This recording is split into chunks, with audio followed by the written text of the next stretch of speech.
So we're on to track 4, Obsidian Heart. This is the demo's token clean track, or at least it starts off clean with arpeggiated chords. We're also at the halfway point of the demo, 7 tracks, we're on track number 4.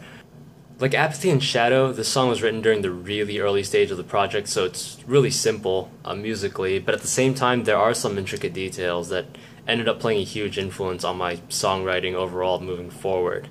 So the main chord progression for the song, I'll admit, it's basically a ripoff of Iron Maiden's Children of the Damned. So Iron Maiden plays E minor, G, D, C, D,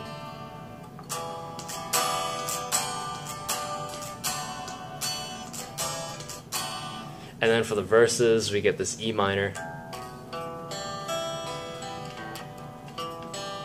to C major 7, and then this D major chord, which is actually an inverted G major 7. And these pieces are going to look kind of familiar in a bit. So for Obsidian Heart,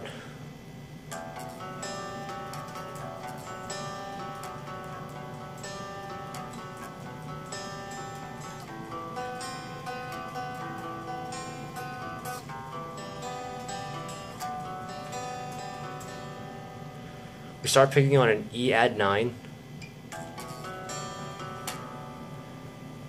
to a G major 7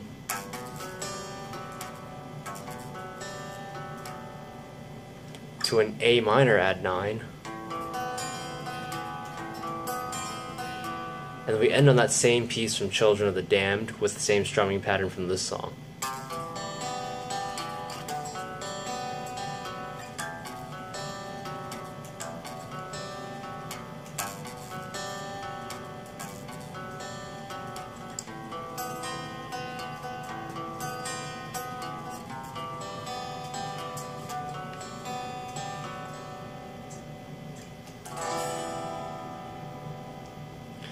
So the chorus piece is its own slight variation from this. It's strummed chords, E minor to a G, to this F sharp minor. It's kind of like Freebird. And then it ends on this F sus2. So if I repeat that, you'll see that when we get to the G, to the F sharp, to the F, the bass note kind of drops stepwise, and I'm just doing big strums. I'm hitting the open G's and the open B's. I'm not really caring as to what I'm hitting, so you know, those notes just ring in as extra pieces. So for the second verse, we keep the same chord progression as before, but we move to strummed chords this time, and this section has a bit of an Aglock influence you might hear. I was really starting to get into Pale Folklore around this time. We start out with a drawn out E minor to a G sus2,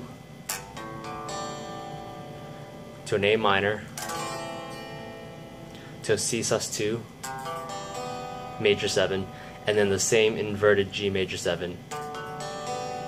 The second time around we hit this open E, and we strum, and then everything else just stays the same.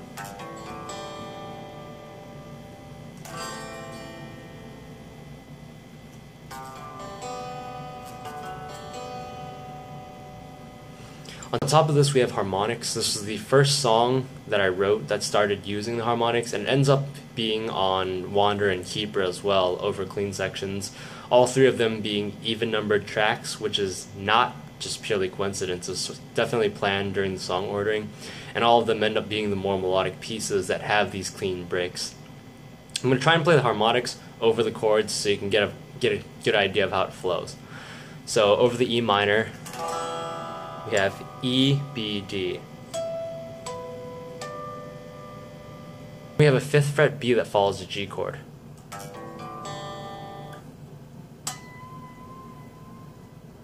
And what I'm doing is I'm just gently pressing my palm on the Floyd rose to get this whammy effect.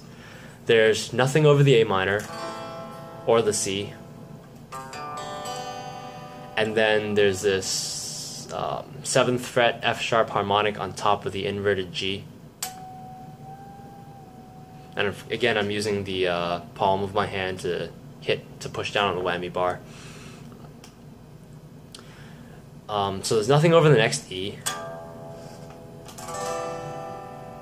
and then we get a 5th fret G over the G. And the final harmonics go over the A minor. It's this B, G, F sharp.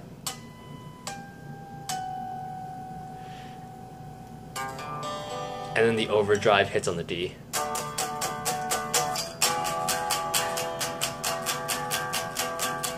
The chorus, this chorus is kind of like the one before where the bass note drops stepwise, but we really move to heavier power chords. We start with an E to a G, hold this D note as a pedal, and then we drop an F sharp to a flat 6, and then we stretch all the way to this F6.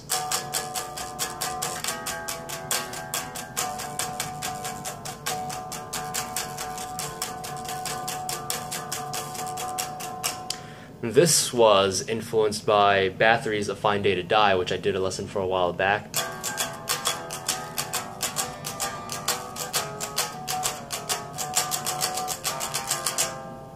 So you can see, like, overall the songwriting process, this is still a stage where I was just borrowing techniques from the music that I liked over really creating my own, but this is really definitely part of that learning process as a songwriter.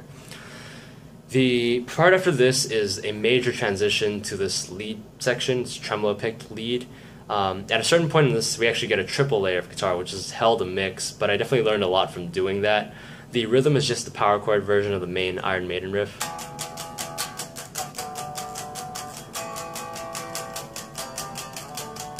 But it's, you know, drawn out longer than that. The lead is this modal sequence that starts on 1.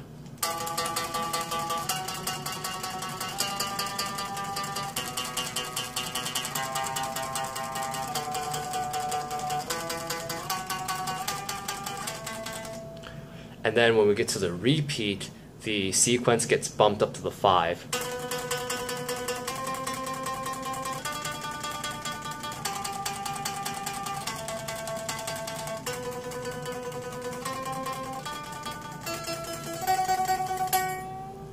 And we end on this bend up. And I know the way I played it wasn't really efficient, you know, with all the sliding ups on the pinky, but this was the way I played it on the recording, so that's just what I'm trying to show. So also during this repeat we get this guitar 3 harmony, which plays E minor, inverted G5, inverted A5, C5, and D5. Now the fact that it's on the lower register actually kind of bothers me now that I think about it. It doesn't really sound as bright as the harmony should be. And if I were to redo it, which I would like to do at some point in my life, I would bump the harmony up to the high register, like you'll see happens on Reflections. And actually, I'm going to play that for you in case I forget in the future. I have a log of what I want the harmony to be. It's going to be this E minor to this up to C5. And that should create the triple layers between the low heavy power chords as well as the tremolo picked mid leads. Actually up here. You know. Now on this recording, it's the guitar 3 that ends up playing the final rhythm. This actually became a total mess when it came to panning and having everything tuned correctly during the production. Up until this point, I'm actually really not big into what's going on musically. It really sort of just existed as a background for the lyrics. That's what the song is really more about. But I really do like this last riff and how it really comes together. It's this E minor that's tremolo picked. We drop to an S2. I really like how this riff comes together.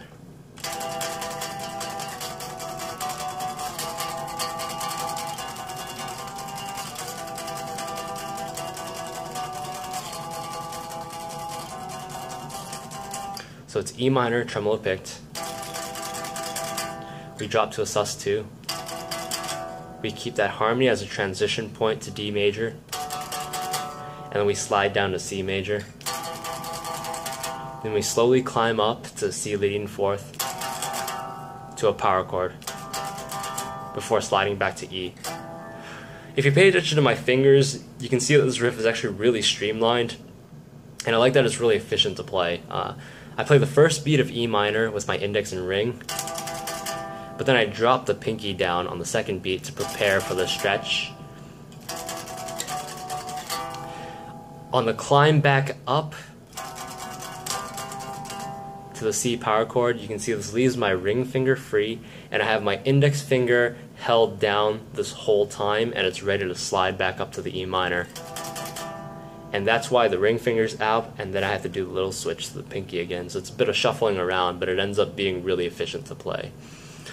So basically that's it. I'll pick up with lyrics. I'm really excited to do that, since there's a lot for me to talk about there.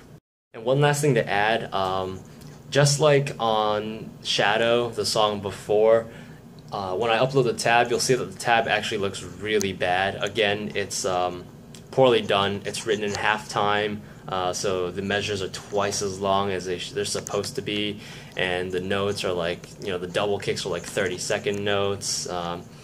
It looks very ridiculous, and you can really see that this is me getting used to writing music, just the gradual learning process of doing songwriting.